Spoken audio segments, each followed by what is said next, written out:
Good morning students. तो अब शुरू करते हैं फिजिक्स। आज का टॉपिक हमारा जो है वो लास्ट होगा, और आज का हमारा जो टॉपिक होगा वो होगा, मेन जो टॉपिक है वो है वेन डी ग्राफ जनरेटर। उससे पहले हम एक चीज को डिस्कस करेंगे, कोरोना इफेक्ट। ये वायरस वाला कोरोना नहीं है, और इसका दूसरा नाम भी है एक्शन ऑन शार्प पॉइंट।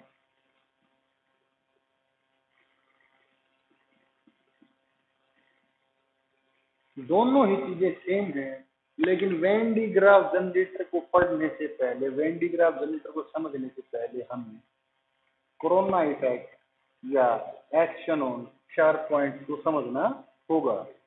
तो corona effect, action on sharp point होता क्या है? लेट अस सपोज ये कोई सरफेस है, लेट अस सपोज ये कोई सरफेस है, नहीं surface.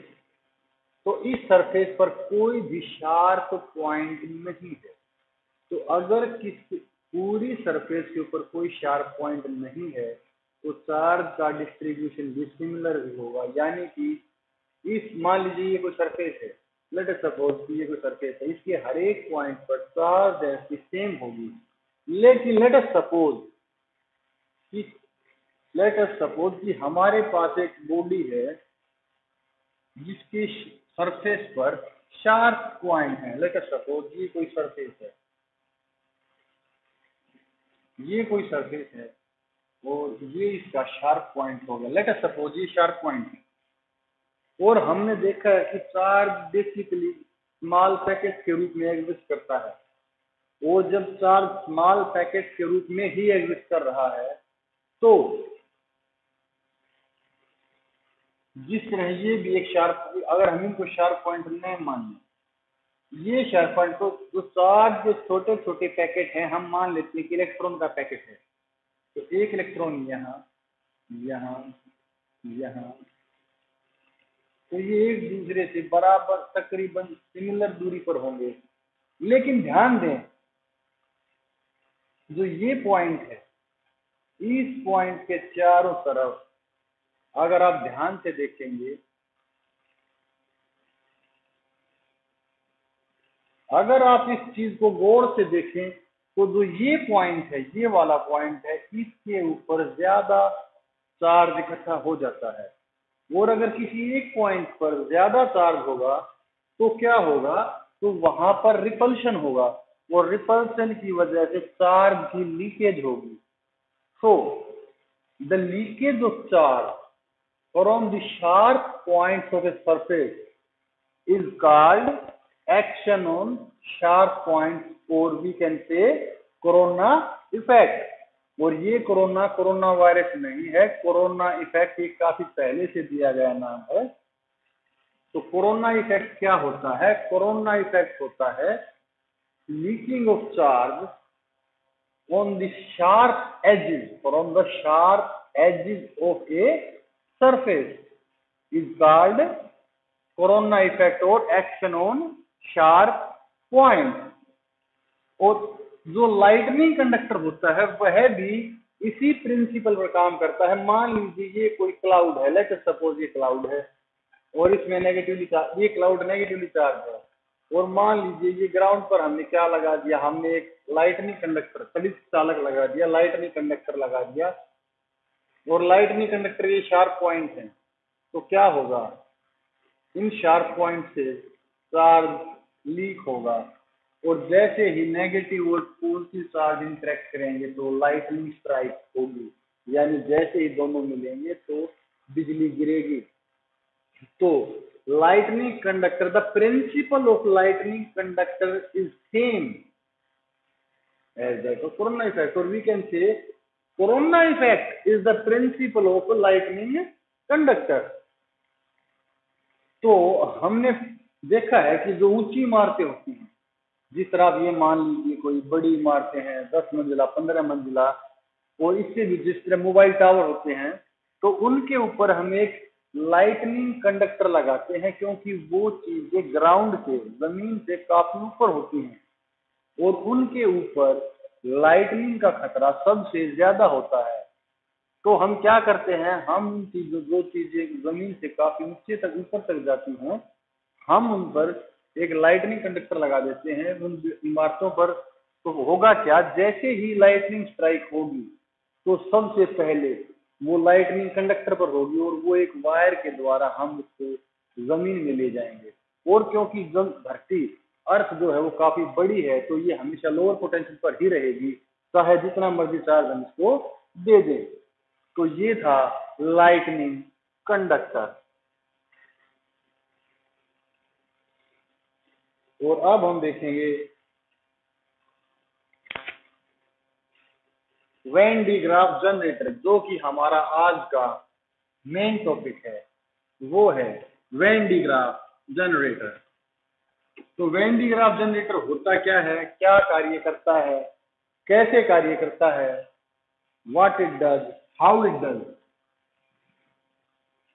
So we will discuss what Venn diagram generator does and how it does. तो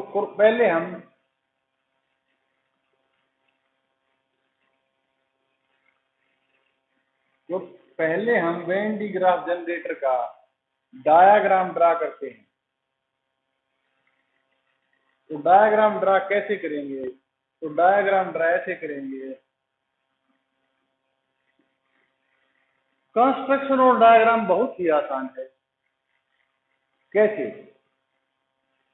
आप एक बात नोट कीजिए कि ये दो इंसुलेटिंग पिलर्स हैं, these are pillars, this is a hollow sphere, this is a metallic hollow sphere। हमने इनके ऊपर क्या रखा हुआ है, एक मेटेलिक स्फीयर। क्या रखा हुआ है, एक मेटेलिक स्फीयर। और यहाँ पर एक पुली लगाई गई है, ये कोई पुली सिस्टम है। इनके ऊपर एक इंसुलेटिंग बेल्ट लगाई गई है और बेल्ट इस तरफ से इस तरफ मूव कर रही है। यहाँ पर एक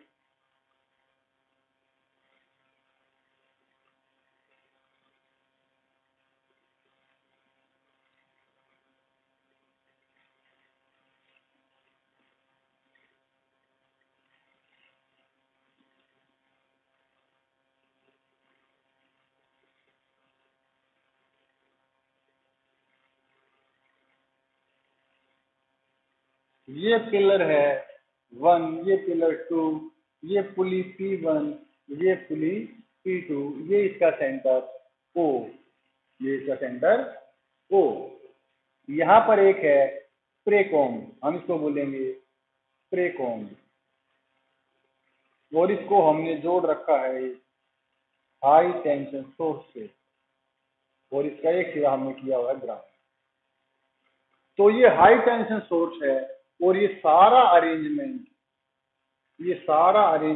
एक इंसुलेटिंग सिलेंडर के अंदर इंक्लोज किया गया है। तो होता क्या है, यहाँ पर एक कॉम्ब है, ये कॉम्ब है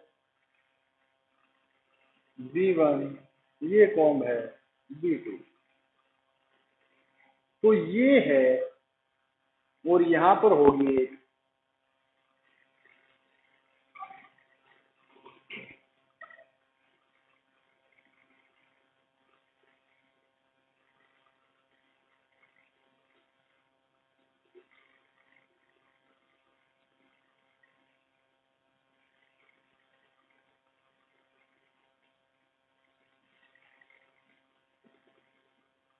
सोर्स आयन।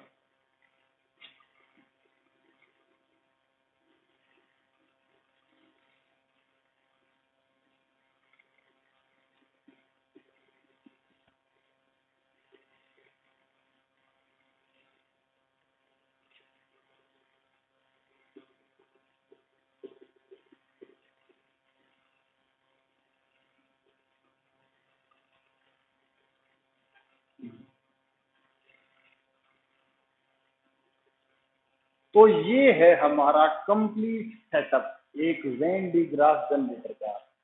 क्योंकि मेरी ड्राइंग थोड़ी वीक है तो आप इसको मैंने इसको थोड़ा बड़ा बनाया है ताकि इसको आप अच्छे से समझ सकें।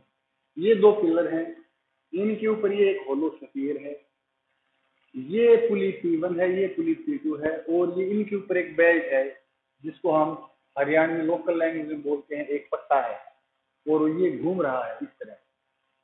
ये हाई टेंशन सोर्स है, ये कॉम्ब मेटेलिक कॉम्ब है, ये किसी मेटल की बनी हुई लोहे की कंघी है। इसको हमने हाई टेंशन सोर्स से जोड़ रखा, यानी हमने इसको इलेक्ट्रिसिटी से कनेक्ट किया हुआ है। और ये कॉम्ब इस पर पॉजिटिव चार्ज आ रहा है, और क्योंकि ये शार्प तीनों ही शार्प पॉइंट हैं तो कोरोना इफेक्ट की वजह से यहाँ पर चार्ज की लीकेज होगी। और कहाँ पर जाए, क्योंकि इंसुलेटिंग बेल्ट है तो चार्ज बेल्ट पर सप्लाई होगा। और ये बेल्ट इसलिए क्योंकि यहाँ से जो चार्ज लीक हो रहा है वो बेल्ट के ऊपर स्प्रे हो रहा है, तो हम इसको बोलते हैं स्प्रे कॉम्ब। क्या बोलते हैं इसको? Spray comb. और जैसे ही बेल्ट ऊपर जाएगी तो यहाँ पर जो कॉम्ब D2 है, ये म्यूचुअल इंडक्शन की वजह से क्या करेगी, यहाँ से पॉजिटिव चार्ज को रिट्रैक्ट कर लेगी और इसको मेटेलिक स्फीयर से दे देगी। और जैसा कि हमने पहले ही पढ़ा था, charge lies on the surface of a conductor और ऑफ ए मेटल। तो जितना भी चार्ज होगा वो मेटल के ऊपर इकट्ठा हो जाएगा, और फिर ये जो हमारी बेल्ट है फिर से घूम कर जाएगी, फिर से चार्ज लेकर जाएगी, और ये इसी तरह चलता रहेगा। ये बेल्ट जाती रहेगी, यहाँ से चार्ज स्प्रे होता रहेगा, ये चार्ज को उतार कर यहाँ से उतार लेगी और जो मेटल स्फीयर है हमारा उसको दे देगी। और हर बार यहाँ चार्ज बढ़ता रहेगा, हर बार यहाँ चार्ज बढ़ता रहेगा। और जैसे ही चार्ज बढ़ेगा, क्योंकि C is equal to Q by V, Q by V, और V is equal to Q by C, तो जितना चार्ज बढ़ेगा उतनी ही वोल्टेज भी बढ़ेगी। और जब हमारी वोल्टेज जितनी वोल्टेज हमें चाहिए तो इसके सेंटर पर वोल्टेज बढ़ती जाएगी, और जब वोल्टेज डिजायर्ड लेवल तक पहुंच जाएगी तब हम यहाँ पर एक सोर्स आयन को इंट्रोड्यूस करेंगे, और वो सोर्स आयन बहुत तेजी से एक्सेलरेट होगा और यहाँ पर जो हमने टारगेट रखा हुआ है उसको हिट करेगा, और इसके बाद एक न्यूक्लियर रिएक्शन होगी। तो ये था वेन डी ग्राफ जनरेटर। और क्योंकि ये मेटेलिक स्फीयर है तो हम कैपेसिटेंस ही बता सकते हैं 4 पाई एप्सिलॉन नॉट आर। अगर इसका रेडियस r हो तो हम इसकी कैपेसिटेंस बता सकते हैं कि 4 पाई एप्सिलॉन नॉट आर। तो वेन डी ग्राफ जनरेटर क्या करता है? When de Graaff generator basically positive ions को क्या करता है? एक्सेलरेट करता है, और हम आयंस को एक्सेलरेट करके उनकी टक्कर करवाते हैं किसी टारगेट से, ताकि कोई न्यूक्लियर रिएक्शन हो सके और हम उसको स्टडी कर सकें। तो वेन डी ग्राफ जनरेटर का काम यही होता है कि इसको हम पार्टिकल एक्सेलरेटर भी बोलते हैं। ये पहले काफी यूज होता था, लेकिन आजकल हम इसकी जगह पर साइक्लोट्रॉन का यूज करते हैं, क्योंकि साइक्लोट्रॉन भी आयंस को ही एक्सेलरेट करता है और वेन डी ग्राफ से ज्यादा एनर्जी से एक्सेलरेट करता है। तो आजकल वेन डी ग्राफ का जो यूज है वो काफी कम हो गया है, लेकिन फिर भी वेन डी ग्राफ जनरेटर का यूज जो होता है वो न्यूक्लियर रिएक्शन की स्टडी के लिए होता है, और अलग अलग आइसोटोप्स बनाने के लिए भी होता है, क्योंकि काफी सारे आइसोटोप्स ऐसे हैं जो हम यूज करते हैं मेडिकल फील्ड में। तो ये था वेन डी ग्राफ जनरेटर, और इसकी लिमिटेशन ये है कि ये सर्टेन लिमिट से आगे एक्सेलरेट नहीं कर सकता, और दूसरी ये है ये न्यूट्रल पार्टिकल्स को भी एक्सेलरेट नहीं कर सकता। तो ये था हमारा वेन डी ग्राफ जनरेटर। तो इसका जो प्रिंसिपल है वो क्या होगा? तो इसका जो प्रिंसिपल होगा वो होगा कोरोना इफेक्ट। तो अगर आपसे कोई पूछे explain when de Graaff generator, और ये क्वेश्चन तकरीबन हर साल 5 मार्क्स का आता है, और इस बार भी आएगा। तो ये था हमारा वेन डी ग्राफ जनरेटर। तो वेन डिग्राफ जनरेटर में आपको लिखना है principle, construction, working and theory. तो कंस्ट्रक्शन एंड वर्किंग तो अगर आप डायग्राम ड्रा कर देते हैं तो कंस्ट्रक्शन और वर्किंग को आप डायग्राम को देख कर ही बता सकते हैं। और इसकी थ्योरी क्या है, ये किस प्रिंसिपल पर एक्सेलरेट हो रहा है, तो C is equal to Q by V, ये पहले पढ़ा हुआ है, और V is equal to Q by C, और C की वैल्यू हमारे पास होती है किसी स्फेरिकल कंडक्टर के लिए 4 pi epsilon naught R, where R is the radius of that spherical conductor. तो ये था हमारा वेन डिग्राफ जनरेटर। अगर आपको इसमें कोई दिक्कत हो तो आप कमेंट सेक्शन में जाकर पूछ सकते हैं। Thank you.